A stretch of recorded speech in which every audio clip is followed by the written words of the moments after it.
Kasi ang kasko nito ay 9.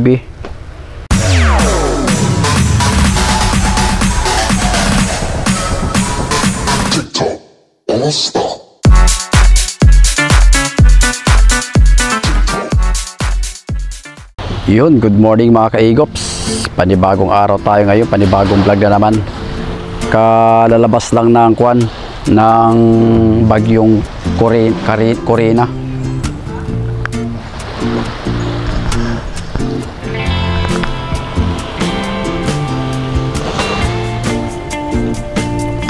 So maganda na ngayon ang panahon dito mga kaigops sa lugar namin. So i-update ko lang din kayo dahil kami ay nagkarga na ng yelo kahapon. Tapos nagbaba ng bangka. Dahil bukas ay panibagong laot na naman tayo sa buwan na ito dahil nakalilipas na ng bagyo. So halos yung mga bangka nandyan pa sa buntugan. Ayan o. Yan. So madilim pa rin sa may parting laot, dyan sa may laot ng Kasiguran. Yan ang pwesto ng Kasiguran mga kaigops, laot ng Pacific. So yung mga bangka naman yan ay gumagayak naman ng konsumo nila ngayong araw dahil papalaot na rin sila bukas.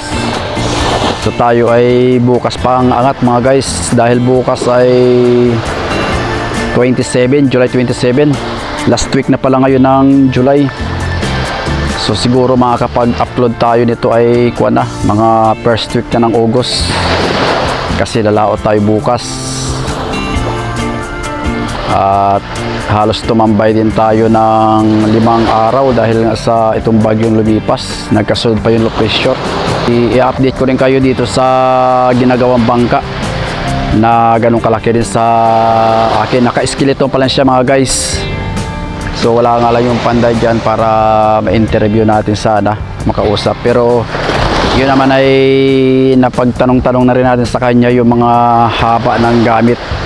Tumpang, roda kung tawagin, mga babahan, tsaka yung parka. Kaya i-update ko kayo doon para makita nyo kung paano binubuo yung ganong kalaki sa aming bangka. So tara, punta natin mga guys.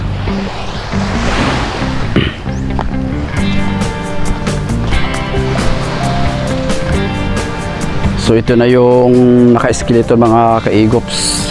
Yan.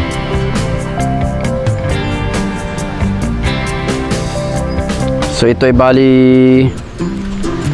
nasa 1 month pa lang ito ginawa. Ang problema nga lang dito sa lugar namin ay maulan.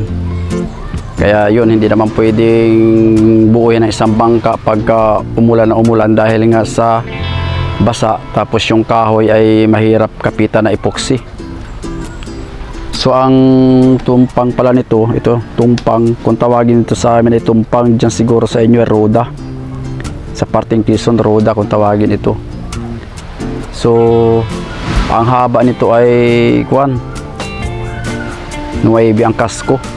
Yan o, yung pinaka bowl niya. Tapos nasa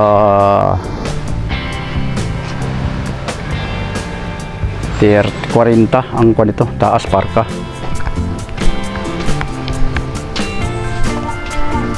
So ito naman 11.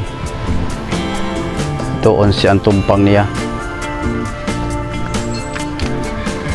Guys, mag-comment nga kayo dyan sa baba sa mga viewers ko kung ano ang tawag dyan sa inyong lugar. Yung kung tawagin dito ay sa amin ay tumpang, may tinatawag pa ito pamayong o roda. Ito guys, so ito.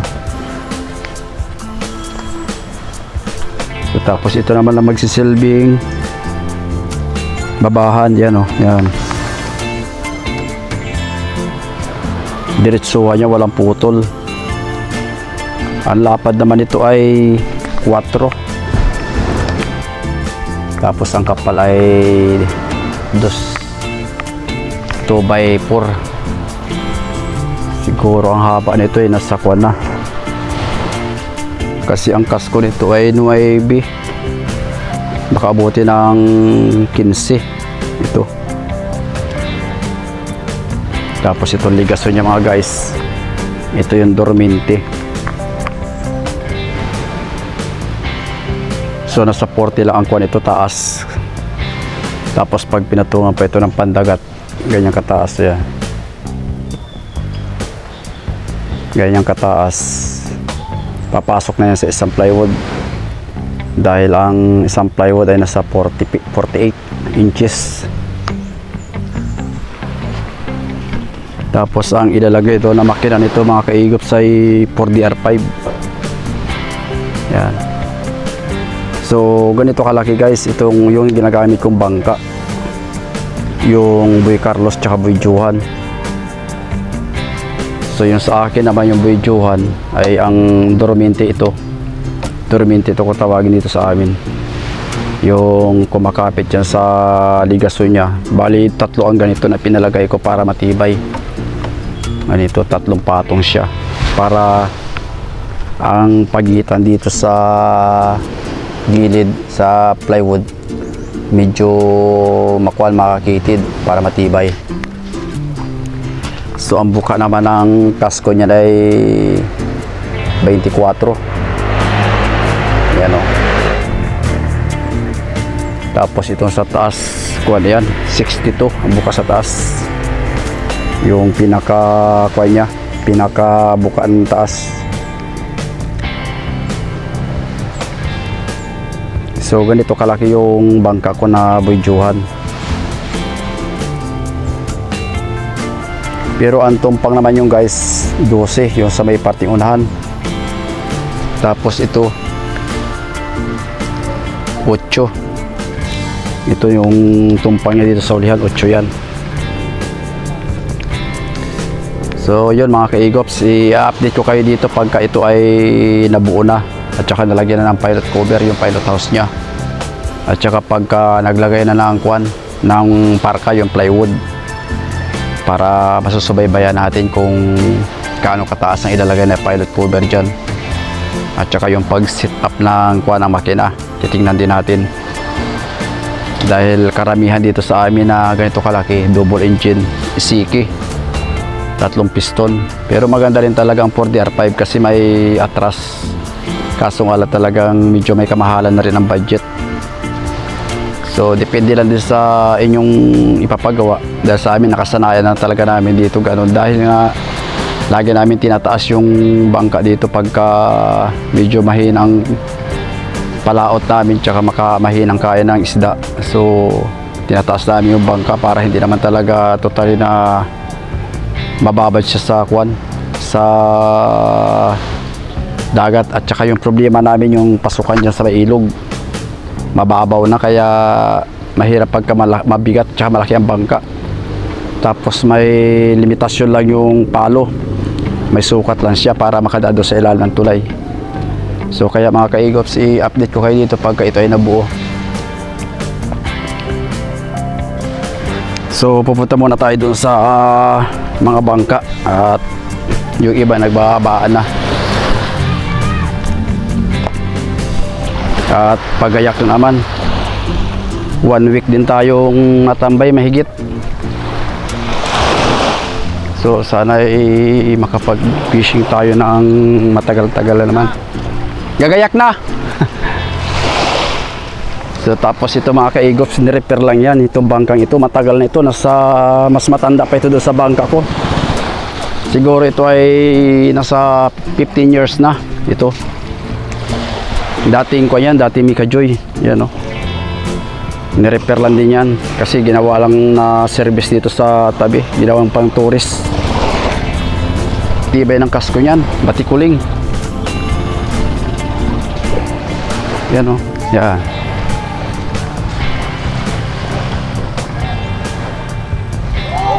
So yun, ibababa ng mga kaigops yung bangkang tinamaan ng buhawi ng Ipo-Ipo. Kung napanood niyo yung huli natin vlog, yung Carliam, ayun, binaba na nila.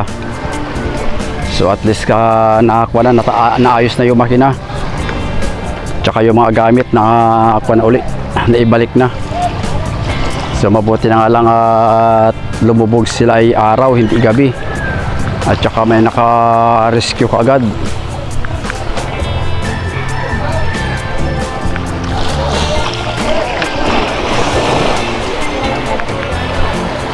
So back to adventure na naman yung bangkang yan, Carly Yang.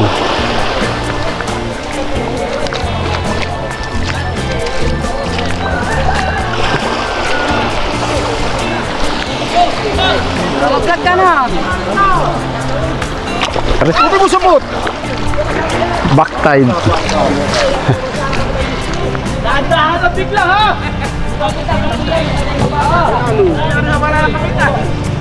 Oh, sobra-sobra naman ang tao niyan.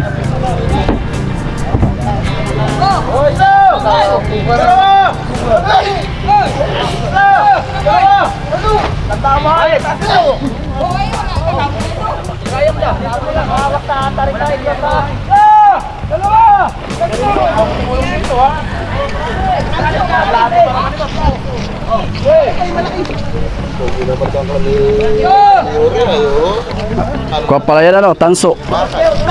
Yan yung angkla nyo.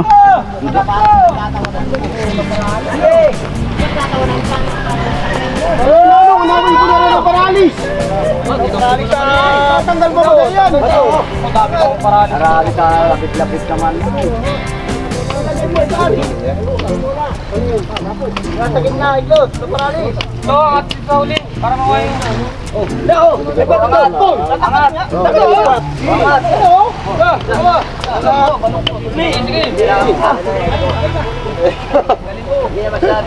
Sakay pare, sakay niya. Report. Oh, tulak. Dalawa basta lang kapitan. Dalawa! Tatlo! Yun, tumakbo na.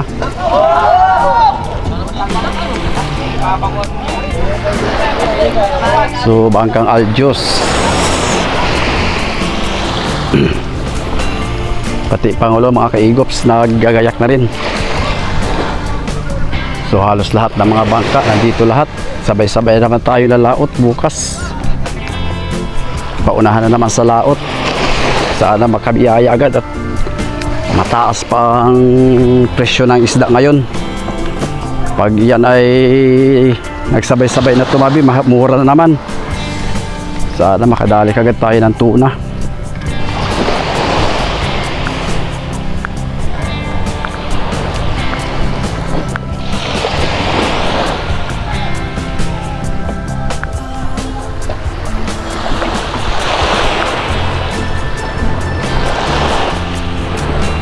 Datay, mga kagayak na. Mga kalaot na naman. May rehistro naman na yata yan ay. May rehistro na. Sigurado na yan. Wala nang huli.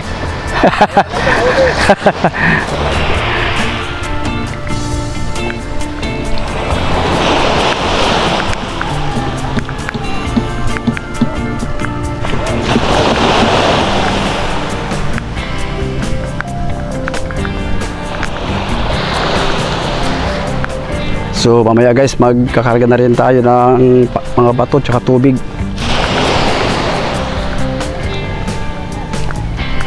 So tsaka update ko rin kayo dito sa kubo na ating ipinagawa. Ito na yung magiging tambayan ng mga kaigops. Ayun ang mga kaigops. So yun, maganda na. So bali temporary lang muna itong bubong dahil nga wala pa tayong budget. Lalagyan natin yan ng kwan, lalagyan natin ng pawid, tapos nilagyan na muna natin dito ng upuan. Yan. Tapos ito, dito yung mga gamit natin, buya. Ito yung papabuntog natin.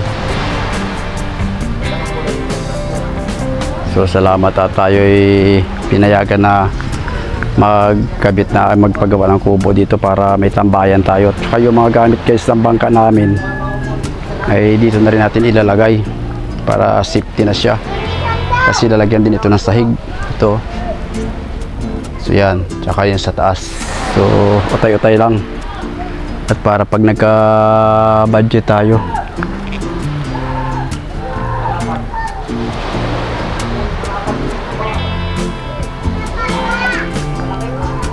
So yun, maraming salamat mga kaigops sa inyong walang sawang pagsubaybay at pagsuporta.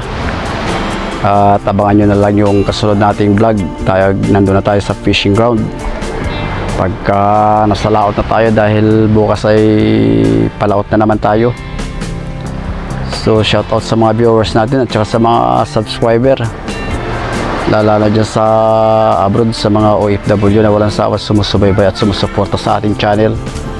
Please, kung bago pala kayo sa ating channel at kung napadaan lang, please naman paki-like, paki-share, paki-subscribe, at syempre paki-pindot na rin na notification bell para updated kayo sa mga video na ating i-upload dito sa ating channel. So God bless mga kaigops, see you next vlog.